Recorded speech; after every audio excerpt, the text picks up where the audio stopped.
읽겠습니다. 시작. 우리가 보고 들은 바를 너희에게도 전함은 너희로 우리와 사귐이 있게 하려 함이니 우리의 사귐은 아버지와 그의 아들 예수 그리스도와 더불어 누림이라. 우리가 이것을 쓰면 우리의 기쁨이 충만하게 하려 함이라. 우리가 그에게서 듣고 너희에게 전하는 소식은 이것이니 곧 하나님은 빛이시라. 그에게는 어두움이 조금도 없으시다는 것이니라.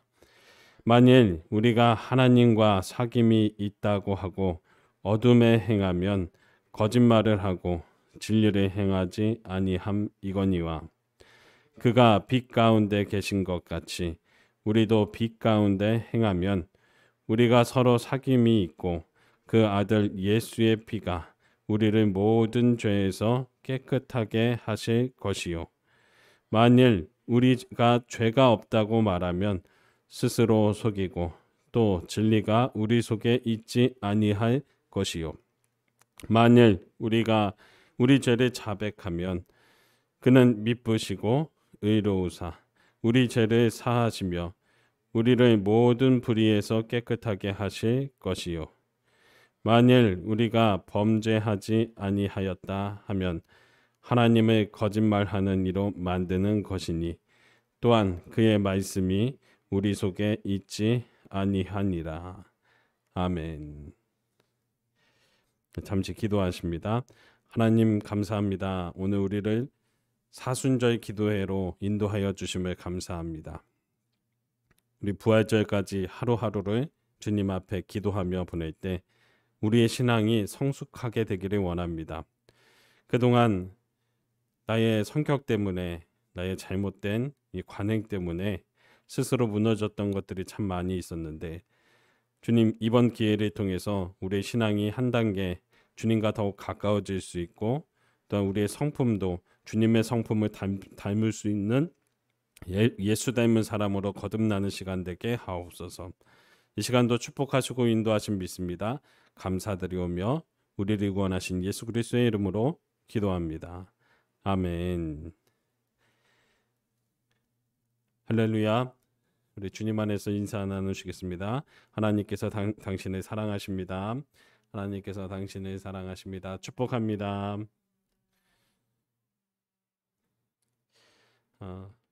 인터넷 채팅창에요. 이성심 사모님 여호와 니시 아멘 이렇게 남겨주셨습니다. 우리 주님 안에서 승리하실 줄 믿습니다. 다음 주에 퇴원하신다고 들었는데 잘 치료되실 수 있도록 함께 기도하겠습니다.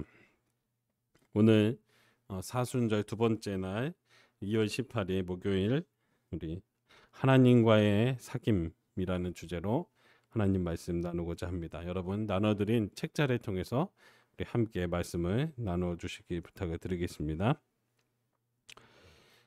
노래에는요 캐논 기법이라는 방법이 있습니다. 제가 그래서 캐논 기법이 무엇인지 좀 알려드리기 위해서 캐논 기법이 어떤 기법인지 제가 한번 들려드리도록 하겠습니다. 어린아이들의 노래가 소리가 나오고 있는데요.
이게 캐논 이제 성부 방법입니다.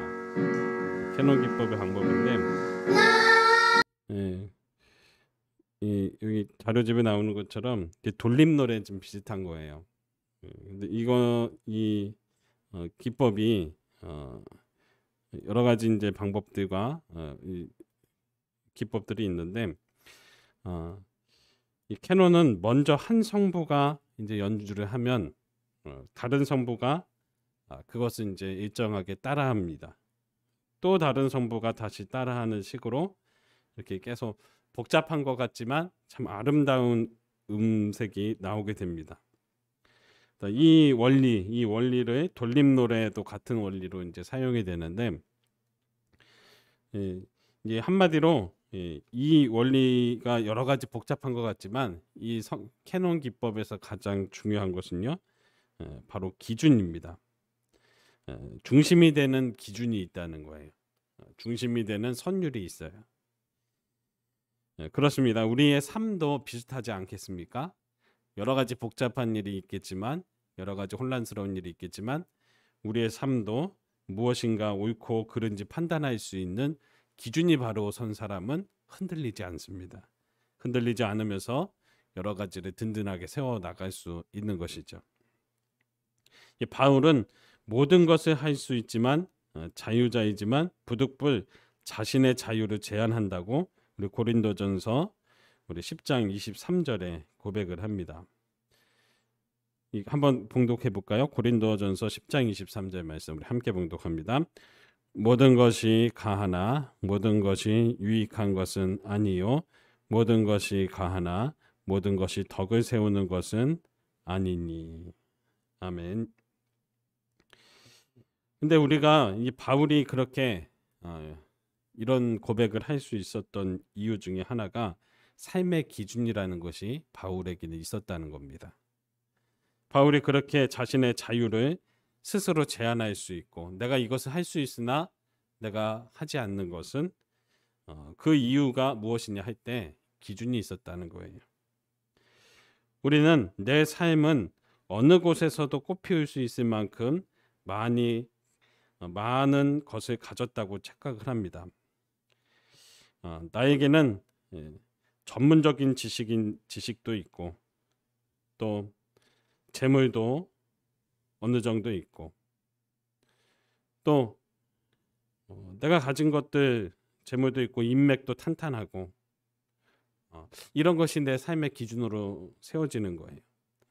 많은 인맥들, 내가 관계하는 사람들, 더 많이 알고 힘 있는 사람을 알면 그것이 전부라고 우리 생각을 합니다. 그것이 내 삶을 꽃피울 수 있다고 이제 착각을 하는 것이죠. 근데 물론 그런 것들이 중요합니다. 그러나 그런 것들은 행복의 기준으로서 이제 절대 부족합니다. 우리 삶에는 그것들보다 훨씬 더 중요하고 행복한 기준이 있습니다. 바로 여러분 하나님과의 사귐이 우리의 기준이 되는 줄 믿습니다. 그리스도인은 하나님과의 사귐에 방해가 되는지 아닌지가 기준이 되어야 합니다. 지식이나 재물이나 인맥은 하나님과의 사귐 이후에는 내 삶을 조금 더 낫게 하는 보조수단이 되어야 되는 줄 믿습니다. 우리의 기준을 어떻게 세워야 할까요? 하나님은 우리와의 사귐을 위해서 에덴 동산을 만드셨어요. 그 사귐은 죄로 말미암아 끊어졌습니다. 에덴 동산에서 아담과 하와를 통해서 죄의 시작이 되고 그것은 오늘날 우리가 무엇을 의미하는가 여러 가지 유혹이 있었다는 것이죠. 그러나 하나님은 이 죄를 예수님의 십자가로 말미암아 새로운 생명을 주셨고 우리는 다시 하나님과의 사귐의 자리로 나아갈 수 있게 되었습니다. 예수님은 하나님과의 사귐에 장애가 되는 죄의 문제를 해결해 주셨어요. 예수님의 피가 우리의 모든 죄에서 깨끗하게 하셨습니다. 인간이 가질 수밖에 없는 원죄, 나 스스로 죄에 빠질 수밖에 없었던 이 모든 것들을 주님이 십자가의 은혜로 말미암아 우리가 믿음으로 모든 죄에서 깨끗하게 하셨습니다. 요한일서 1장 7절 말씀, 오늘 말씀 7절 말씀에 이렇게 말씀을 이야기하고 있습니다. 우리 함께 봉독합니다. 그가 빛 가운데 계신 것 같이 우리도 빛 가운데 행하면 우리가 서로 사귐이 있고 그 아들 예수의 피가 우리를 모든 죄에서 깨끗하게 하실 것이요. 아멘.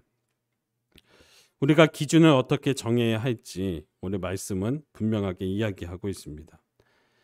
이제 우리는 하나님과 적극적으로 사귀어야 돼요. 하나님은 빛이세요. 5절 말씀에 6절 말씀에 이런 말씀이 있습니다. 우리 함께 봉독합니다. 만일 우리가 하나님과 사귐이 있다 하고 어둠에 행하면 거짓말을 하고 진리를 행하지 아니함이거니와. 아멘. 하나님은 어둠이 조금도 없으세요. 거짓이 없다고 하는 것이죠. 그런데 하나님과 사귄다고 하면서 우리가 어두움의 생활을 추구한다면 우리가 정말 하나님 앞에 하나님과 사귐이 온전해지지 않는다는 것이죠. 우리가 주일 예배를 드리지만 평상시에는 하나님의 눈을 피해서 내 마음대로 살 수도 있고 또 하나님이 내 눈앞에 보이지 않지만 보이지 않기 때문에 하나님이 안 계신 것처럼 내 마음대로 살다가 주일날에만 신앙생활 할 때만 하나님 앞에 서는 것입니다. 이거 어떻게 보면 죄의 유혹과 똑같은 거예요. 하나님이 보지 않는다고 이 선악과를 따먹는 아담과 하와와 비슷한 모습입니다.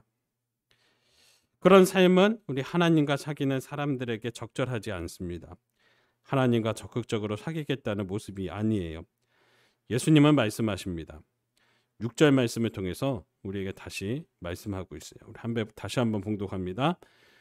만일 우리가 하나님과 사귐이 있다고 하고 어둠에 행하면 거짓말을 하고 진리를 행하지 아니함이거니와. 아멘. 주님은 이렇게 이야기하시는 거예요. 너 하나님과 사귄다면 그런데 어둠을 행하면 거짓말하는 거 아니야?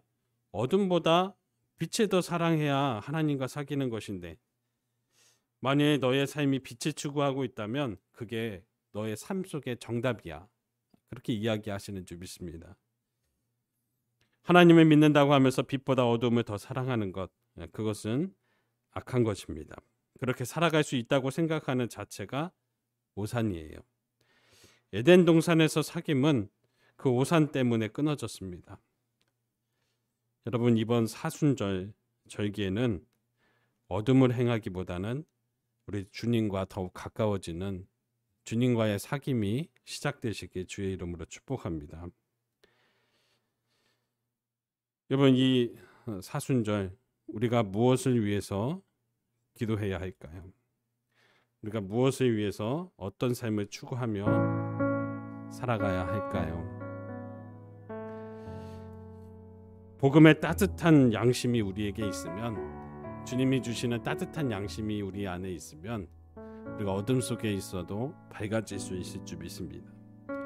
아직 나에게 남은 양심이라는 것이 주님이 심어주신 복음의 씨앗이 내 안에 있다면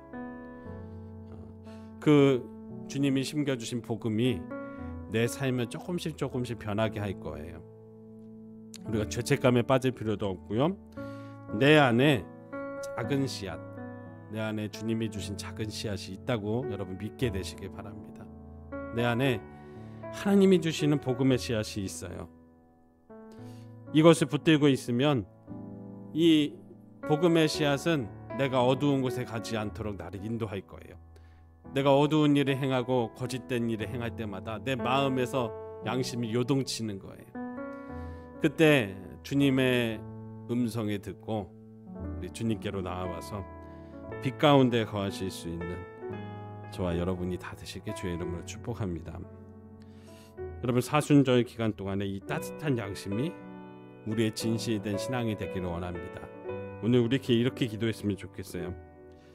주여, 따뜻한 양심으로 오늘을 살아갈 힘을 얻게 하옵소서.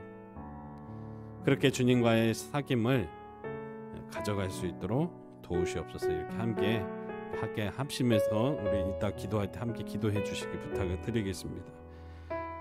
오늘 여기 책자에 나와 있는 기도음은 우리 한 목소리로 합심해서 한 목소리로 기도하십니다. 시작.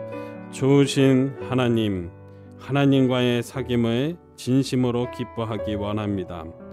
하나님과의 사귐에 방해되는 것들을 멀리하게 하시고 빛 가운데서 하나님의 은혜를 만끽하게 하옵소서. 예수님의 이름으로 기도합니다. 아멘. 우리 주기도문 하십니다. 하늘에 계신 우리 아버지여, 이름이 거룩히 여김을 받으시오며 나라가 임하시오며 뜻이 하늘에서 이루어진 것 같이 땅에서도 이루어